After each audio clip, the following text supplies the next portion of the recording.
été choisi pour porter la flamme olympique dans le cadre de mon investissement associatif au titre de l'activité handi valide. C'est vraiment une grande fierté, c'est une vraie volonté de pouvoir poursuivre ce que je fais au niveau professionnel et au niveau personnel.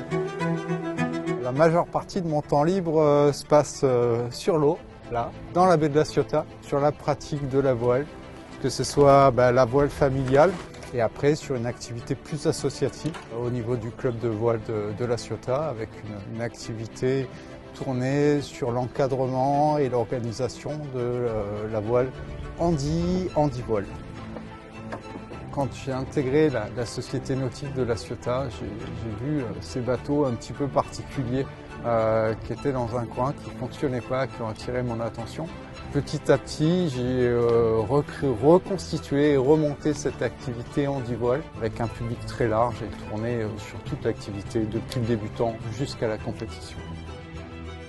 Le terme handi valide, il est essentiel parce que c'est un des rares sports pleine nature où on peut s'engager, quel que soit son handicap ou pas, que ce soit au niveau du débutant jusqu'à la compétition, on est tous ensemble. Et cette notion d'inclusion est vraiment très très importante.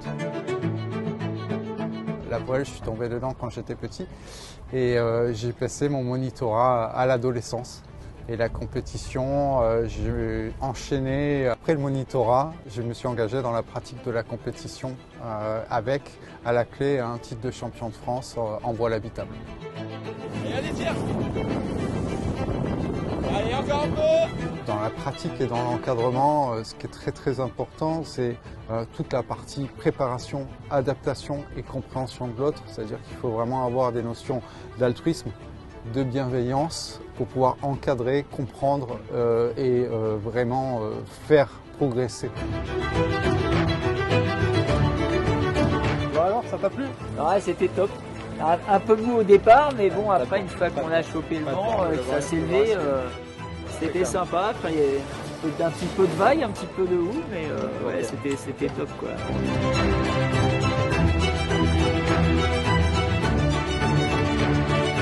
J'ai tendance à avoir une activité sédentaire, je travaille beaucoup enfermé dans un bureau, ça me permet déjà de m'aérer le week-end, d'être me raccorder avec la nature, et ça c'est vachement plaisant.